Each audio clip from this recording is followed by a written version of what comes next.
ketiga ini, coba dilihat di sini poin ketiga, dan kita sudah mengurus surat pengantar dan surat pengantarnya sudah ditandatangani oleh dekan, Mas Hadi begitu ya. Nah, eee, sudah ACC dari dekan, artinya surat itu sudah resmi dan kalian sudah melakukan, apa ya, sudah meyakinkan diri gitu ya bersama dengan teman kelompok kalian bahwa kalian akan mendaftar di satu instansi. Misalnya namanya Pertamina begitu ya. Nah, ya dipastikan mendaftar dulu ke instansi tersebut, kalau diterima ya memang kerja praktiknya ya di sana begitu ya. Tetapi kalau tidak diterima harus ada bukti bahwa kalian ditolak dari perusahaan atau instansi tersebut, sehingga kalian bisa mengajukan kembali ke Harmoni begitu. Jadi pengajuan ke Harmoni ini tidak ini ya teman-teman, tidak sesuka hati begitu ya yang mau saya sampaikan. Apalagi kalau sudah keluar suratnya dari dekan begitu. Jadi tanda tangan dekan itu nggak segampang itu ya dapat tanda tangan dekan. Apa dosen-dosen di prodi juga butuh waktu gitu ya untuk mendapatkan tanda tangan dari Pak Dekan gitu ya, karena mahasiswa di FTI saja itu sangat banyak sekali yang perlu diurus begitu ya. Kemudian jumlah dosen juga 200-an orang dosen di FTI saja itu juga banyak birokrasi yang perlu diurus oleh Pak Dekan. Sehingga ketika surat pengantar ke instansi atau perusahaan yang dituju sudah keluar dari Pak Dekan, harapannya artinya itu kalian sudah di ACC untuk mengajukan aplikasi ataupun pendaftaran ke instansi yang sudah kalian tuju begitu. Itu mungkin catatan pertama yang perlu saya sampaikan kepada teman-teman di sini supaya tidak ada hal-hal yang tidak diharapkan gitu ya terjadi begitu ya. Misalnya kayak saya kasih satu contoh, misalnya sudah keluar nih tanda tangan atau surat pengantar dari Pak Dekan begitu ya. Tetapi teman-teman berubah pikiran di tengah jalan. Bu, ternyata saya berubah pikiran, saya gak jadi Bu mau daftar di Pertamina. Maunya di yang lain, PGN misalnya seperti itu. Oh, enggak boleh gitu.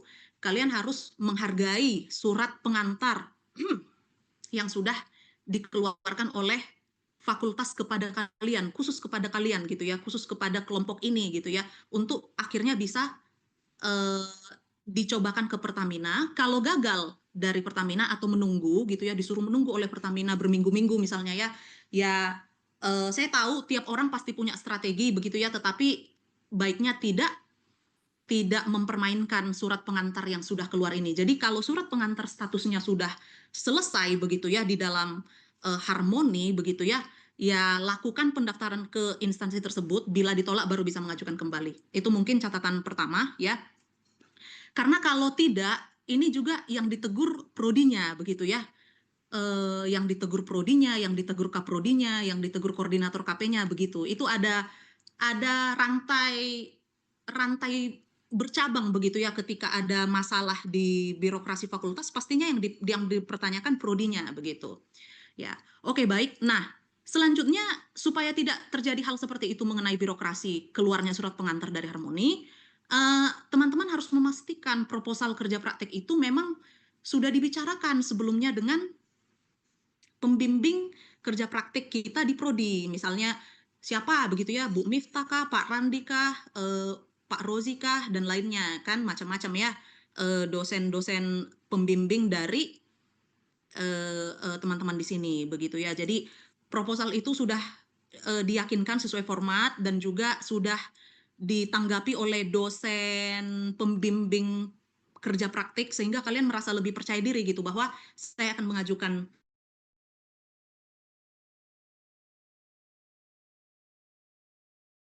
ke instansi ini dan proposal saya sudah ketika saya ajukan ke Harmoni, dosen wali saya juga sudah melihat bahwa saya serius begitu untuk mengajukan ini ya. Baik, itu catatan-catatan untuk kita bersama, untuk kita perhatikan bersama. Selanjutnya kita lihat eh, ketentuan nomor 5 ya. Bila sudah diterima oleh instansi, maka mahasiswa melakukan pendaftaran ulang melalui aplikasi Harmoni kembali gitu ya, untuk memperoleh surat tugas kerja praktek. Dan bila surat tugas ini sudah keluar, baru teman-teman bisa dengan percaya diri begitu ya untuk keluar dari ITERA dan bekerja di lokasi begitu. Nah, tim kerja praktek itu bisa terdiri dari 1 sampai 3 mahasiswa pada prodi yang sama maupun berbeda prodi.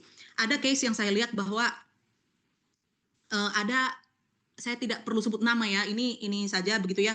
Ada case yang saya lihat belum menemukan teman satu anggota kelompoknya untuk berangkat bersama-sama gitu ya, atau belum menemukan teman yang sejalan gitu ya untuk mengikuti kerja praktek ini. Nah, tidak masalah kalau kalian mencari teman dari prodi lain, misalnya dari geologi, dari geofisika, atau dari macam-macam, terserah kalian yang masih ada hubungannya dengan perusahaan-perusahaan yang relate dengan migas begitu ya. Jadi tidak masalah. Kenapa sih kami dosen-dosen dari prodi atau prodi sendiri itu lebih berharap teman-teman ada apa ya, bersama teman kelompoknya, jadi nggak sendiri-sendirian begitu ya. Itu alasannya karena penting sekali kita punya rekan ya, punya teman yang sebaya yang mungkin bisa mengingatkan kita di lokasi, yang bisa memberikan masukan-masukan juga kalau ada hal-hal yang missing, misalnya mengingatkan tentang safety, mengingatkan tentang tujuan kita datang ke sini sebulan ya emang untuk bekerja, kerja praktek begitu ya, belajar begitu ya. Dan ini bagian dari aturan akademik mengikuti mata kuliah ini begitu. Makanya penting sekali punya teman. Saya nggak berharap gitu ya bahwa satu orang karena dia nggak ketemu teman begitu ya, dia jadi tunggal gitu berangkat ke lokasi instansi ataupun tempat dia mau pergi kerja praktek begitu ya. Itu mungkin catatan berikutnya. Tapi terakhir update yang saya terima begitu ya, rata-rata sudah punya teman ya, syukurnya seperti itu ya. Baik, saya rasa bisa dibaca ya semuanya ketentuan-ketentuan umum ini. Jadi alur yang pertama itu pastikan proposal sudah selesai di ACC oleh dosen pembimbing kerja praktek, baru pastikan mendaftar ke aplikasi Harmoni itu ketika sudah yakin akan menuju perusahaan itu. Karena bila sudah keluar surat tanda tangan dari dekan, itu sesuatu yang agak sedikit mutlak ya, tanda tangan dari dekan itu bahwa yang dibawa adalah nama instansi sehingga tidak boleh dipermainkan begitu. Jadi harus dicobakan ke perusahaan tersebut, baru kalau ditolak baru kita coba lagi ke perusahaan yang lain. Baik. Nah, baik di sini Ibu juga mau menjelaskan sedikit tentang menu yang ini ya. Di sini ada total 6 file. Yang pertama pengajuan kerja praktik ada 2 file. Ini kalian bisa baca ya, yang saya lingkarin. Kemudian pendaftaran seminar kerja praktik ada 3 sub menu di sini. Form pendaftaran seminar kerja praktik untuk mahasiswa. Kemudian format penulisan laporan akhir kerja praktek dan form penilaian pembimbing lapangan. Dan yang terakhir di sini ada penilaian untuk dosen. Ini memang ditutup ya untuk dosen-dosen saja. Tetapi kenapa ditampilkan di sini supaya ya ini tandanya web kita udah jadi gitu ya, form penilaian dan berita acara seminar kerja praktek. Nah, baik, jadi di sini ada 3, 5 ya, di sini ada 6 ya. Nah, mungkin saya coba ini ya, saya cobakan satu ya, kita buka di sini. Nah, di sini pendaftaran seminar kerja praktik ada beberapa hal yang perlu diperhatikan, kenapa kita menampilkan ini ya.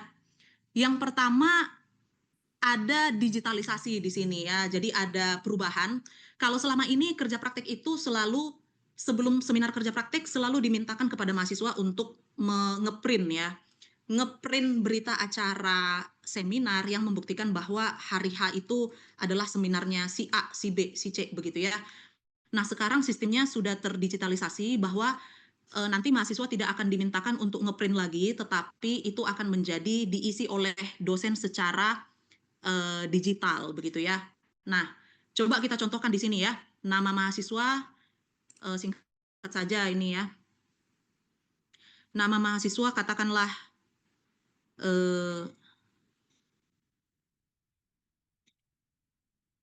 Yasa begitu ya. Nama mahasiswa Yasa, NIM-nya 122 ya. Nama dosen pembimbingnya Pak Asman ya. Kemudian nama pembimbing lapangannya misalnya Pak Tony begitu ya. Lalu instansi perusahaannya misalnya PGN. Ini kita hanya coba saja dulu ya. Kemudian 23 ya. Kemudian waktu pelaksanaan seminar KP-nya itu adalah 13.00. Ini diubah menjadi PM, ruang seminarnya D201 misalnya begini. Laporan kerja prakteknya ini misalnya Ibu ngasal aja dulu ya. Saya unduh gitu ya dari ini saya, katakanlah unduhan ini ya, LKD dosen misalnya ya, buka ya, supaya bisa masuk ke section berikut, next ya. Nah, di sini yang agak penting ya, kalau selama ini teman-teman, coba saya, kalau selama ini kalau kerja praktik itu kan 60% ya, 60% nilai dari dosen pembimbing kerja praktik. 60% itu nilai dari prodi begitu. Dari Bu Miftah, dari Pak Randi gitu, bergantung begitu ya. Karena pembimbing kerja praktek itu juga sekalian jadi ininya, pengujinya begitu ya. Nah, nilai dari mereka itu adalah 60% ya. Baik, sabar sedikit ya. Biar saya ada dokumentasi. Sekalian ini memang tugas kami sedang laksar ya saat ini, jadi memang ada penugasan begitu ya. Jadi harus disampaikan yang berkaitan dengan digitalisasi prodi ya. Baik.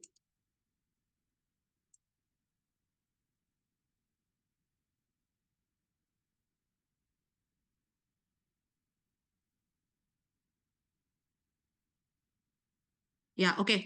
Baik. Nah, kalau nilai dari dosen pembimbing yang ada di prodi itu nilainya adalah 60%. Sementara nilai dari pembimbing lapangan itu 40%. Kalau selama ini kita pakai form dari pembimbing lapangan, itu tuh nilainya formatnya tuh belum terdigitalisasi ya. Memangnya Bu sebelumnya seperti apa Bu formatnya gitu kan? Mungkin kalian bertanya-tanya di sini ya. Coba saya tunjukkan di sini format sebelumnya.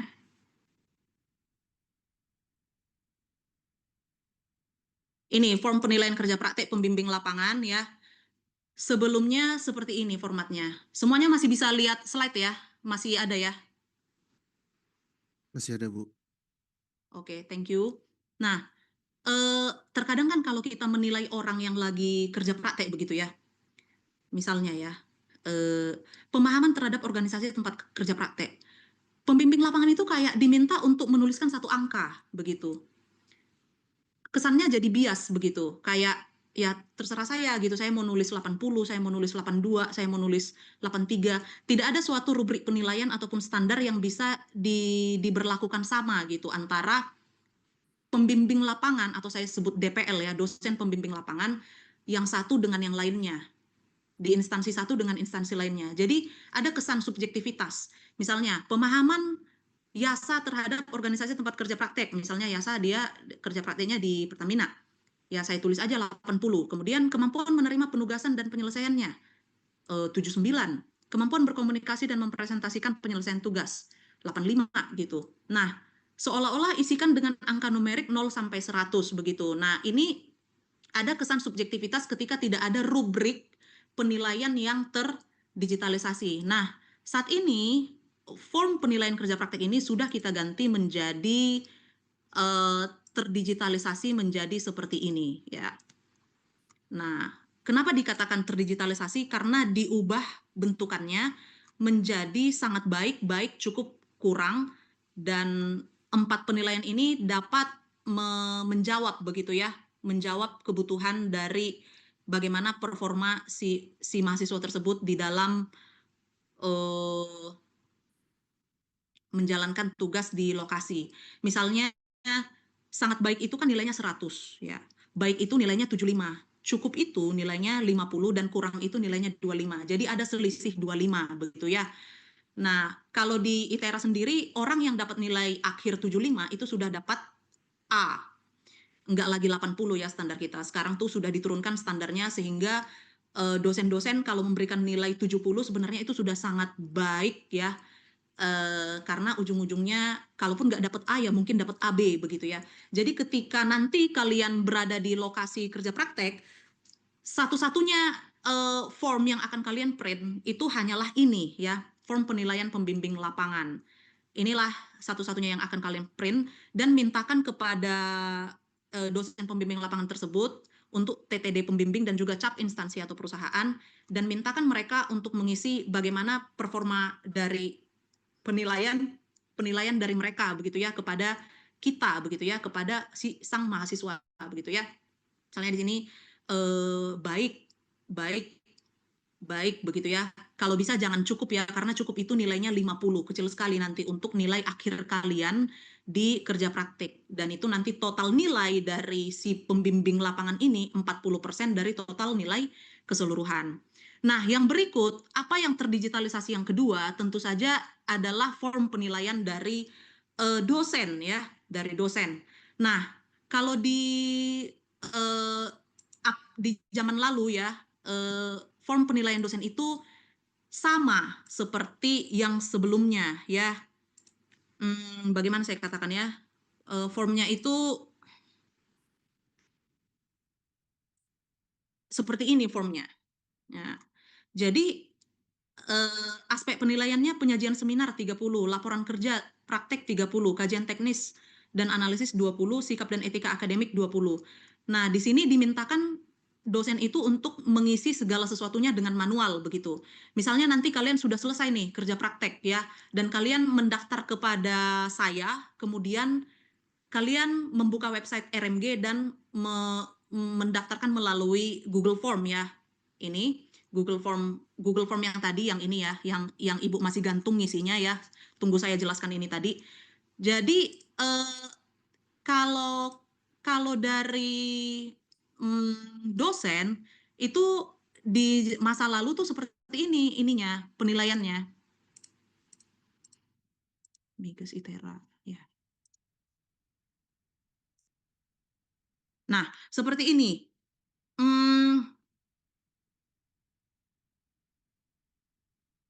Mahasiswa akan dimintakan lagi ya gitu ya untuk ngeprint ini ya 3 halaman, 1, 2, 3 begitu ya. Minta di print, kemudian nanti diberikan kepada dosen ya, dan nanti dosen yang akan menilai, misalnya menyampaikan materi jelas dan sistematis, maksimal 10 poin, nilainya 7 misalnya ya, dari 7/10 gitu. Kesannya ini subjektif. Kenapa subjektif? Karena apa ya, tidak ada suatu rubrik yang pasti begitu ya. Kenapa untuk penyajian seminarnya mahasiswa atas nama Yasa ini misalnya ya, kenapa saya menilai dia penguasaan topik kerja praktek saya kasih 8 gitu. Kenapa saya nggak kasih 10 begitu ya? Apa yang kurang begitu? Memangnya kenapa begitu ya? Nggak clear gitu alasannya kenapa kita ngasih nilai sang mahasiswa itu sekian begitu. Misalnya nih, sikap dan etika akademik, kehadiran tepat waktu dan kesiapan seminar. Misalnya kita ngerasa dia sudah bersiap gitu ya tepat waktu, tapi mungkin pakaiannya acak-acakan gitu, atau ada kesan datang seminar tapi kayak kelihatan belum mandi gitu misalnya ya. Nah, misalnya saya bikin 3 begitu. Kenapa 3 gitu ya? Kenapa nggak 1 aja gitu? Misalnya begitu.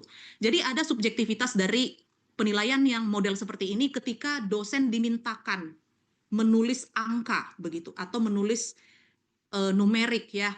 Jadi menghindari subjektivitas ini, maka form penilaian seminar kerja praktek yang akan diisikan oleh dosen akan digantikan menjadi seperti ini. Nah, ini sudah lebih terdigitalisasi. Total nilainya ini adalah 60% ya kalau di total ya. Karena tadi saya bilang dari dosen pembimbing prodi itu adalah 60%. Aspek yang dinilai adalah aspek laporan ya, 40% ya. Nanti total nilainya ini 100. Ya sudah, kalau dia dapat 100 dari sini, maka 60% dari 100 ya dapat 60 gitu dari dosen pembimbing prodi, sisanya dari dosen pembimbing lapangan. Nah, sistematika penulisan 15%, penggunaan bahasa, substansi, kemudian penguasaan 30%, presentasi, kemudian sikap 10%. Nah, di sini yang terdigitalisasi itu adalah format penulisan kita langsung bisa memilih apakah sesuai atau tidak sesuai. Misalnya kita pilih sesuai. Kemudian koheren dan kohesi isi tulisan. Iya. Kemudian katakanlah penggunaan bahasa di sini ya. Katakanlah tingkat plagiasinya tinggi sekali, misalnya lebih besar dari 50%.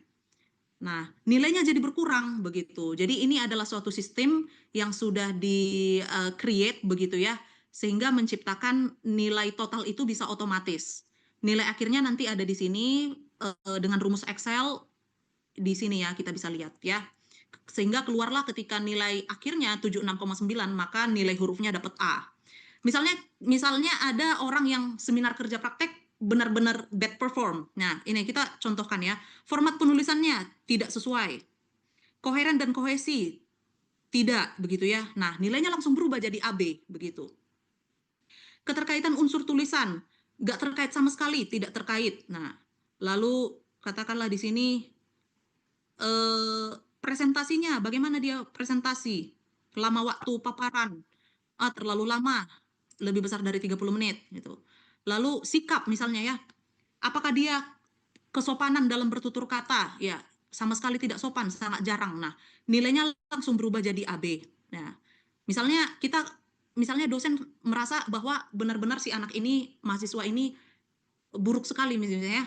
Nah, nilainya nanti akan langsung keluar. Validasi dan kehandalan hasil, misalnya tidak valid begitu ya. Nah, coba kita lihat. Penampilan diri. Nah, ini ada pilihannya, teman-teman. Penampilan diri, sudah mandi pakai deodoran wangi. Katakanlah belum mandi. Nah, wah, nggak berubah-berubah ya nilainya ya. Tetap AB. Sebentar, kita bikin lagi.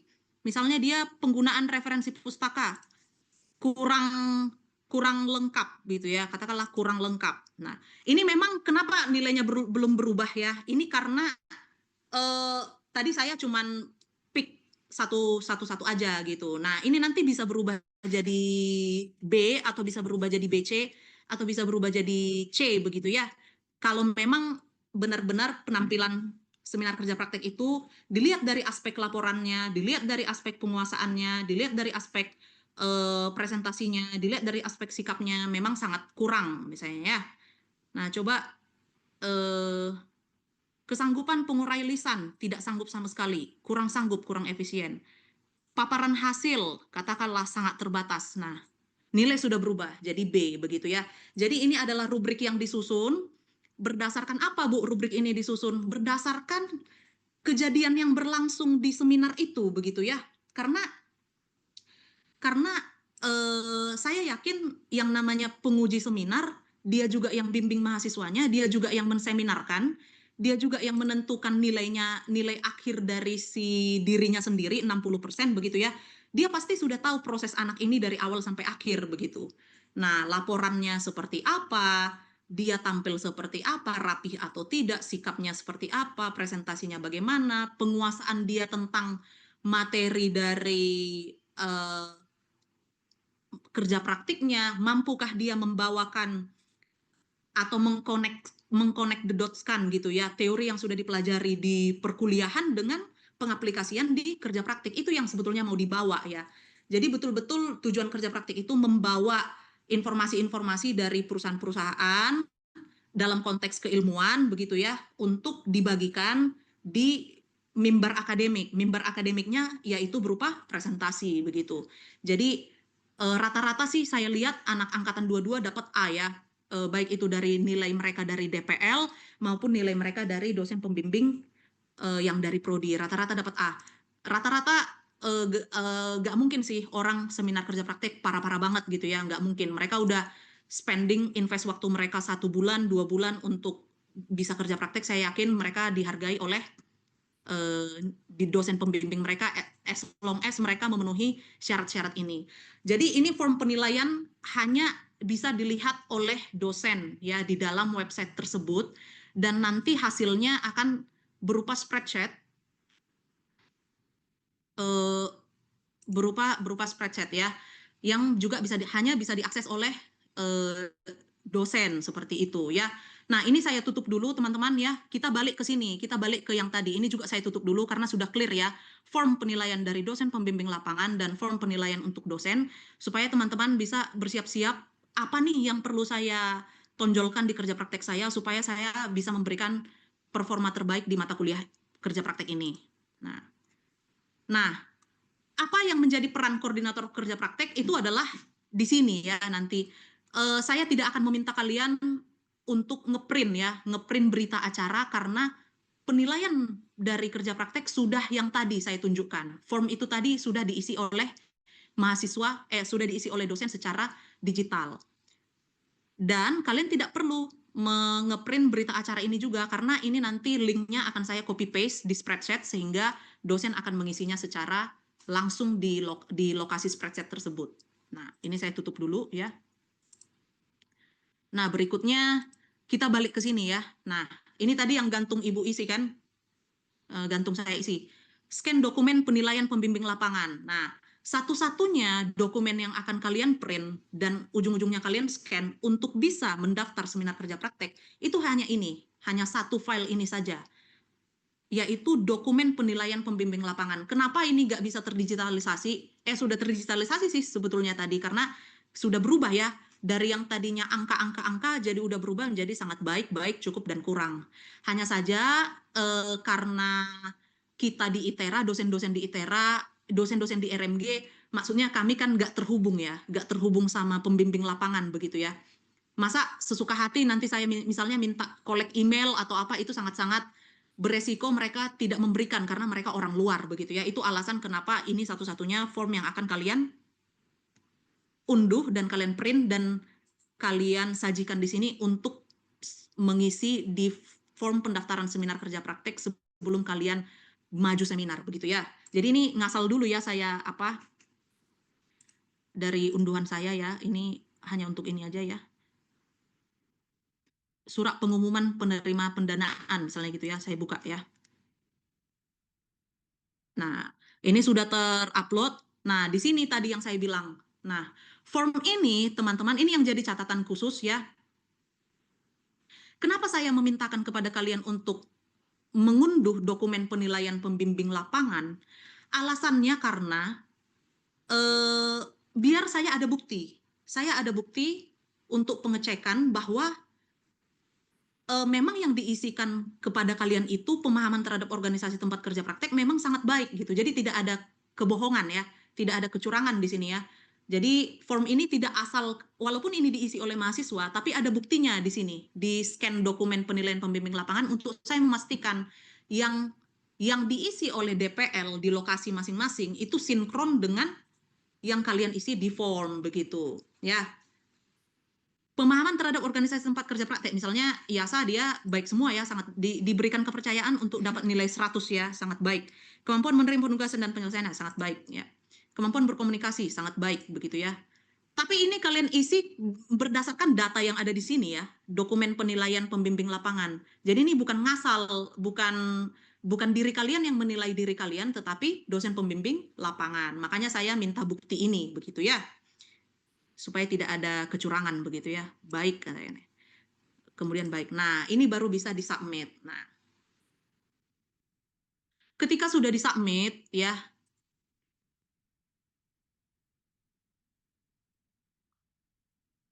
Nah, ketika sudah tersubmit seperti ini, maka kami dosen-dosen akan dapat data ya bahwa dia akan terhubung ke sini, ke hasil ini. Berita form ini ya. Sorry.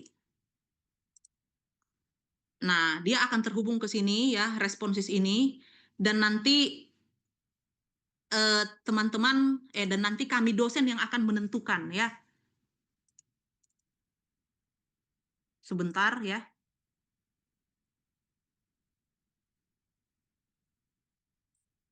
Dari sini kita lihat ya, coba.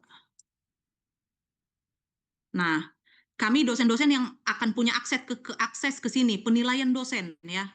Nah, di sini. Nah, jadi coba teman-teman lihat di sini yang sudah barusan saya isi ya, kita isi bersama, kalian lihat di layar, IASA. NIM-nya 122, dosen pembimbingnya Pak Asman, nama pembimbing lapangan Pak Tony, PGN ya. Nah, di sini dia sudah melampirkan laporan akhir kerja praktiknya ya, ini yang sudah ter-ACC oleh dosen pembimbingnya ya. Kemudian scan dokumen bukti nilai dari pembimbing lapangan sehingga keluarlah nilai ini sangat baik, sangat baik gitu ya. Nah, nanti akan ada otomatis rumus di sini ya. Nah, lihat di sini sudah otomatis ya.